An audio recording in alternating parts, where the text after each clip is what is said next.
India news Punjab Himachal पर आपका स्वागत है। मैं हूं आपके साथ तमन्ना अरोड़ा। खबरों की शुरुआत करेंगे इस वक्त की बड़ी खबर से। बड़ी खबर है, बता दें कि आगामी विधानसभा चुनाव से पहले कांग्रेस को एक बार फिर से बड़ा झटका लगा है। कांग्रेस नेता सुरेश चंदेल ने कांग्रेस का साथ छोड़ दिया है। बड़ी खबर है, आगामी चुनाव से पहले अब कांग्रेस को एक और झटका लगा है। सुरेश चंदेल पार्टी का साथ छोड़ चुके हैं और कयास लगाए जा रहे हैं कि आम आदमी पार्टी या भाजपा में फिर से शामिल हो सकते हैं। कांग्रेस की राष्ट्रीय अध्यक्ष सोनिया गांधी को उन्होंने अपना रिजाइन लेटर भेजा है। भाजपा या आप में शामिल होने के कयास लगाए जा रहे हैं। भाजपा और आपके बीच में जो है कयास लगाए जा रहे हैं कि भाजपा या आप में से किसी में शामिल हो सकते हैं। हमीरपुर लोकसभा सीट से सांसद रह चुके हैं सुरेश चंदेल, जो कि अब कांग्रेस पार्टी का साथ छोड़ चुके हैं। कांग्रेस पार्टी को बड़ा झटका लगा है। बता दें कि कांग्रेस के नेता सुरेश चंदेल ने कांग्रेस का साथ छोड़ दिया है।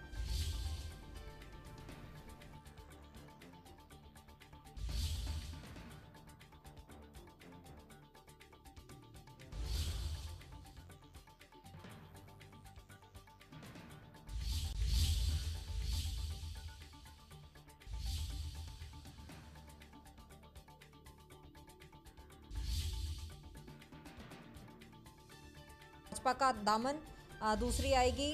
भाजपा के राष्ट्रीय अध्यक्ष जेपी नड्डा की मौजूदगी में ज्वाइन की भाजपा। इसको थोड़ा सा छोटा कर लेना।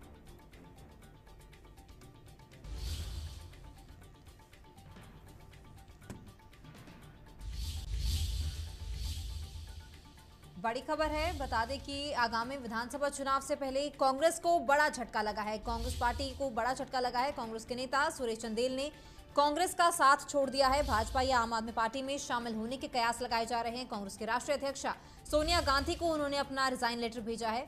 भाजपा या आप दोनों में से किसी एक पार्टी में शामिल हो सकते हैं। इससे पहले भी भाजपा में शामिल थे और अब फिर कयास लगाए जा रहे हैं कि भाजपा या कांग्रेस को छोड़कर भाजपा या आम आदमी पार्टी का दामन थाम सकते हैं। कांग्रेस नेता सुरेश चंदेल फिलहाल कांग्रेस को इस्तीफा दे चुके हैं, कांग्रेस पार्टी का साथ छोड़ चुके हैं और कांग्रेस की राष्ट्रीय अध्यक्षा सोनिया गांधी को इस्तीफा सौंपा है। इसके साथ ही बड़ी खबर है कि सुरेश चंदेल अब भाजपा में शामिल हो चुके हैं। हमीरपुर लोकसभा सीट से पूर्व सांसद रह चुके हैं सुरेश चंदेल, जो कि अब भाजपा में शामिल हो चुके हैं। इस वक्त की बड़ी खबर सामने आ रही है, भाजपा में शामिल हो चुके हैं सुरेश चंदेल। भाजपा के राष्ट्रीय अध्यक्ष जेपी नड्डा के समक्ष भाजपा में शामिल हुए हैं। उनकी मौजूदगी में उन्होंने पार्टी का दामन थामा है। जेपी नड्डा ने भाजपा में आने पर उनका जोरदार स्वागत भी किया है। इससे पहले भी वो भाजपा में शामिल थे और भाजपा को इस्तीफा देकर वो कांग्रेस में आए थे और एक बार फिर से अब भाजपा में शामिल हो चुके हैं।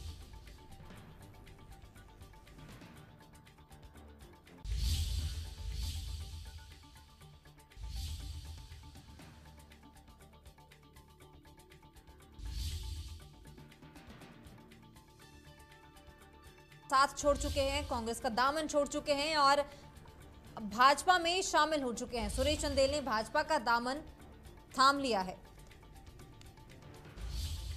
भाजपा के राष्ट्रीय अध्यक्ष जेपी नड्डा की मौजूदगी में उन्होंने भाजपा का दामन थामा है। जेपी नड्डा ने भाजपा में आने पर उनका स्वागत भी किया है। हमीरपुर संसदीय क्षेत्र से पूर्व लोकसभा सांसद सुरेश चंदेल ने कांग्रेस को इस्तीफा दे दिया है और भाजपा का दामन थाम लिया है। बड़ी खबर इस वक्त की, सुरेश चंदेल भाजपा में शामिल हो चुके हैं। कांग्रेस को अलविदा कहकर भाजपा में शामिल हो चुके हैं। भाजपा के राष्ट्रीय अध्यक्ष जेपी नड्डा की मौजूदगी में उन्होंने भाजपा का दामन थामा है। बता दें कि हमीरपुर संसदीय क्षेत्र से पूर्व लोकसभा सांसद भी रह चुके हैं सुरेश चंदेल, जो कि अब भाजपा में एक बार फिर से शामिल हो चुके हैं। इससे पहले भी वो भाजपा में शामिल थे और भाजपा को इस्तीफा देकर वो कांग्रेस में शामिल हुए थे, जिसके बाद अब कांग्रेस से भी उन्होंने इस्तीफा दे दिया है। कांग्रेस की राष्ट्रीय अध्यक्षा सोनिया गांधी को उन्होंने रिजाइन दिया है, जिसके बाद वो भाजपा में शामिल हो चुके हैं।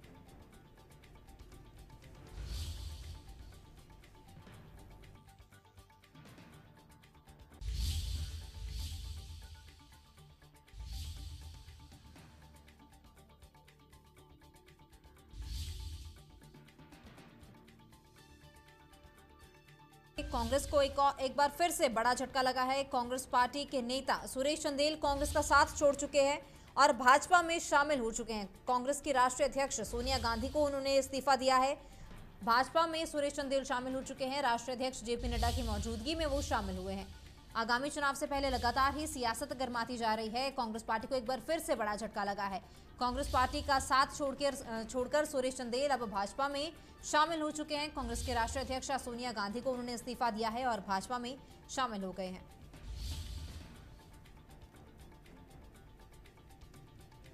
कयास लगाए जा रहे थे कि भाजपा या आम आदमी पार्टी में से किसी का दामन थाम सकते हैं, लेकिन जो अब खबर सामने आ रही है, भाजपा में सुरेश चंदेल शामिल हो चुके हैं। राष्ट्रीय अध्यक्ष जेपी नड्डा की मौजूदगी में उन्होंने पार्टी का दामन थामा है। जेपी नड्डा ने उनका पार्टी में शामिल होने पर जोरदार स्वागत भी किया है। हमीरपुर संसदीय क्षेत्र से पूर्व लोकसभा सांसद रह चुके हैं सुरेश चंदेल, जो कि कांग्रेस पार्टी को अलविदा कह चुके हैं, भाजपा में शामिल हो चुके हैं। पहले कयास लगाए जा रहे थे कि शायद आम आदमी पार्टी का भी दामन थाम सकते हैं, लेकिन अब खबरों के मुताबिक भाजपा में शामिल सुरेश चंदेल हो चुके हैं।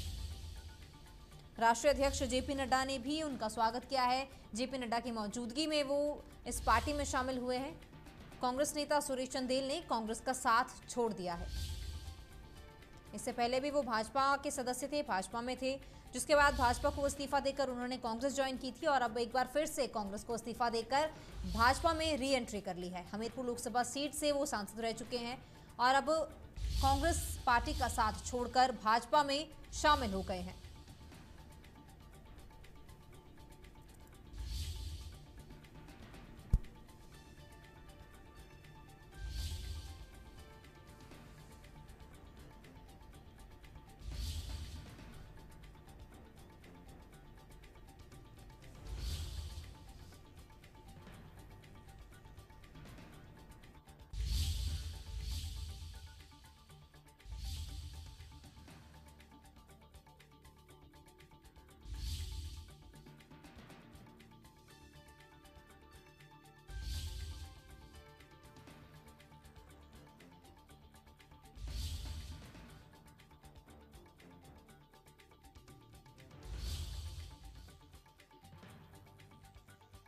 अब भाजपा में शामिल हो चुके हैं।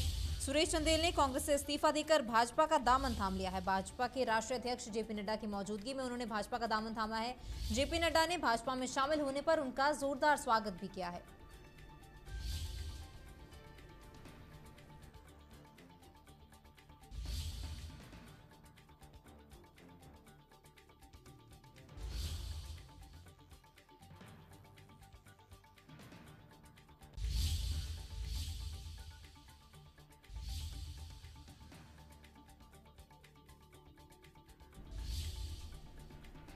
खबरों में आगे बढ़ेंगे। पश्चिम बंगाल की तर्ज पर अब बता दें कि वहां जो दुर्गा पूजा होती है, पश्चिम बंगाल की तर्ज पर हिमाचल के मंडी जिला के अंदर भी जो है अष्टमी पूजन, नवमी पूजन किया गया। सुंदरनगर में शारदीय नवरात्रों के तहत पूजन किया गया है। नवरात्रि के पावन अवसर पर दुर्गा उत्सव बड़े धूमधाम से ही मनाया गया है। कालीबाड़ी मंदिर के बाद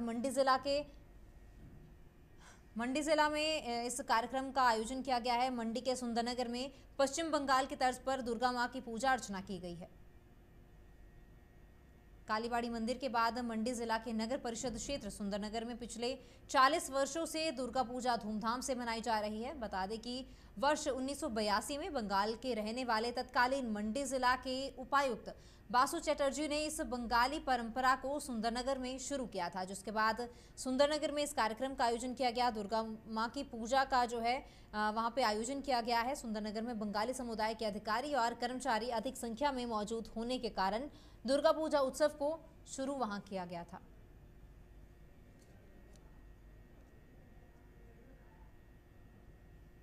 कुछ बंगाली लोगों ने ये पूजा शुरू किया था।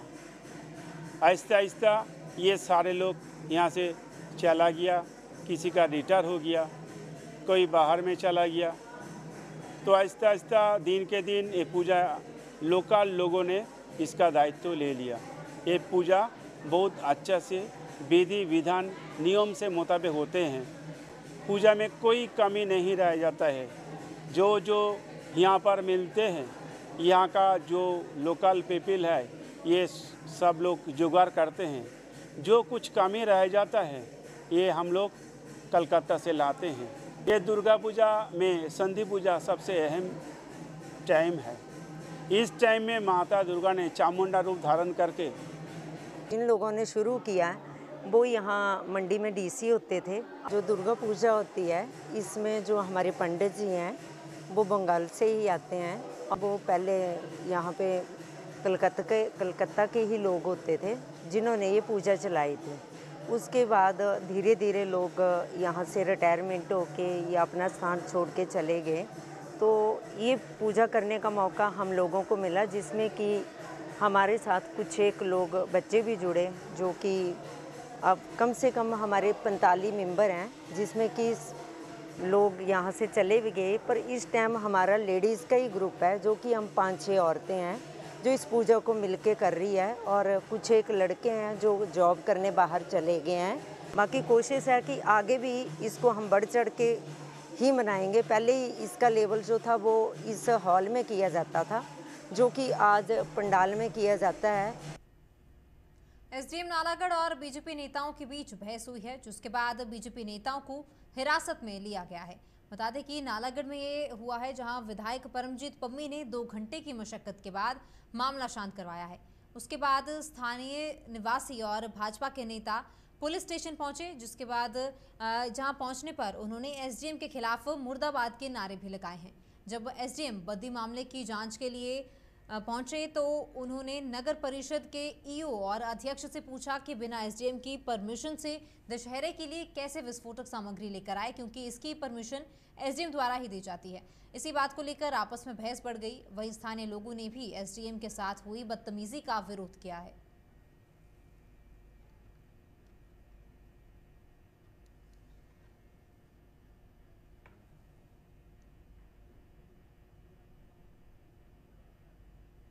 मुख्यमंत्री जयराम ठाकुर ने पत्रकारों से बातचीत करते हुए कहा कि प्रधानमंत्री की रैली में आने का सबको न्योता दिया है। इसके साथ ही उन्होंने बिलासपुर के लोगों को भी इस रैली में बढ़ चढ़कर हिस्सा लेने की अपील की है।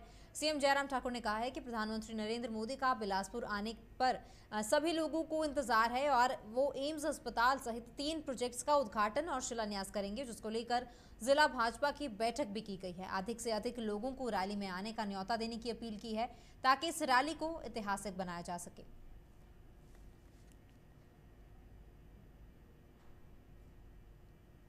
आदरणीय प्रधानमंत्री जी का कार्यक्रम ऑल इंडिया मेडिकल इंस्टीट्यूट का इनॉग्रेशन का यहाँ बिलासपुर में होने जा रहा है, और साथ में 3 प्रोजेक्ट्स हमारे और हैं जिनका उद्घाटन और शिलान्यास भी होने वाला है। और हम बहुत उत्सुकता से सब लोग इंतज़ार कर रहे हैं, और व्यवस्था से संबंधित जो सारे इश्यूज़ हैं उनको डिस्कस कर रहे हैं, और उस तरह से ये कार्यक्रम अच्छा हो, भव्य हो, और उस दृष्टि से हम तैयारी में लगे। स्वाभाविक रूप से वो मोबिलाइजेशन की दृष्टि से कि भी ज़्यादा संख्या में पहुँचे, एक तरह सबको निमंत्रण, सब लोग, शहर के लोग और यहाँ बिलासपुर जिला के ज़्यादा से ज़्यादा लोग इस रैली में आकर के हिस्सा लें।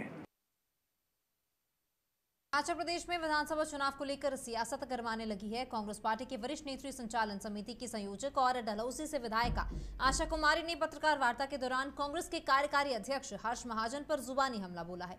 आशा कुमारी ने कहा है कि हर्ष महाजन पिछले 15 सालों तक कांग्रेस पार्टी के विरुद्ध अंदर से ही काम कर रहे थे, और अब भाजपा ज्वाइन की है तो कांग्रेस के खिलाफ काम करेंगे। लेकिन जो ये पूर्व मुख्यमंत्री वीरभद्र सिंह के खिलाफ अनाप शनाप बयानबाजी की जा रही है, कांग्रेस इसका कड़ा विरोध करती है।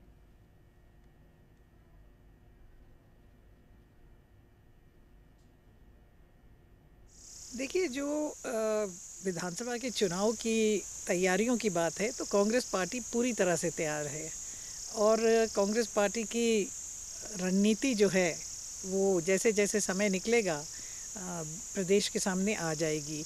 10 गारंटी हमने जो थी अपना प्रोग्राम पहले लॉन्च कर दिया। हर चुनाव क्षेत्र में अपनी अपनी तरह से तैयारियां चली हुई हैं।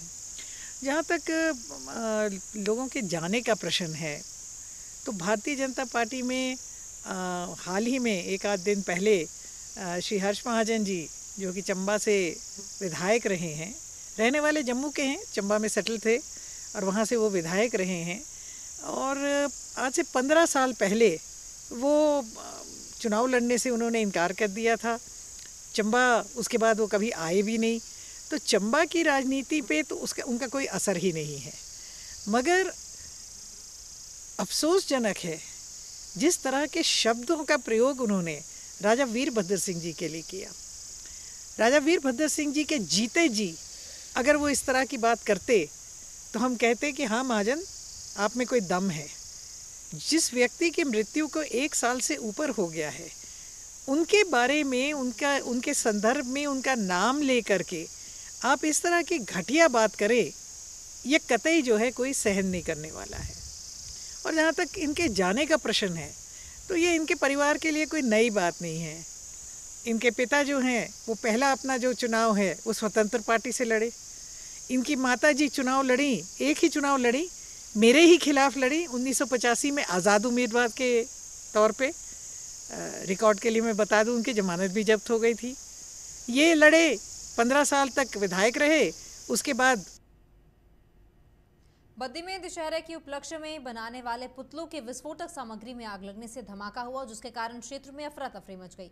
यहां धमाका बद्दी के हाउसिंग बोर्ड फेज 3 स्थित दशहरा ग्राउंड में हुआ, जहां दशहरे के समय जलने वाले रावण, मेघनाथ और कुंभकर्ण के पुतले बनाए जा रहे थे। उसके साथ ही इस्तेमाल होने वाली जो साथ में विस्फोटक सामग्री पड़ी थी उसमें अचानक आग लग गई, जिसके बाद ये धमाका हुआ है। गनीमत ये रही है कि किसी के हताहत होने की कोई सूचना नहीं मिली है।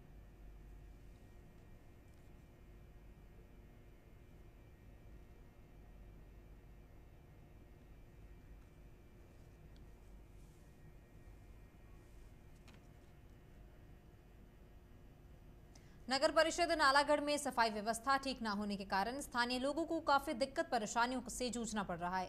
नगर परिषद अध्यक्ष और अधिकारी क्षेत्रों में सफाई व्यवस्था को लेकर गंभीर नजर नहीं आ रहे। नगर परिषद की अध्यक्षा परिषद एरिया में सफाई व्यवस्था को सुधारने में बिल्कुल ही फेल साबित हुई है। शहर के विभिन्न वार्डों में जगह जगह लगे गंदगी के ढेर प्रधानमंत्री के स्वच्छता के सपने को धूमिल करते दिखाई दे रहे हैं। गंदगी से परेशान लोग कई बार नगर परिषद के अध्यक्ष और अधिकारियों को मौखिक और लिखित तौर पर अवगत करवा चुके हैं, लेकिन बावजूद इसके कोई कार्रवाई नहीं की गई है।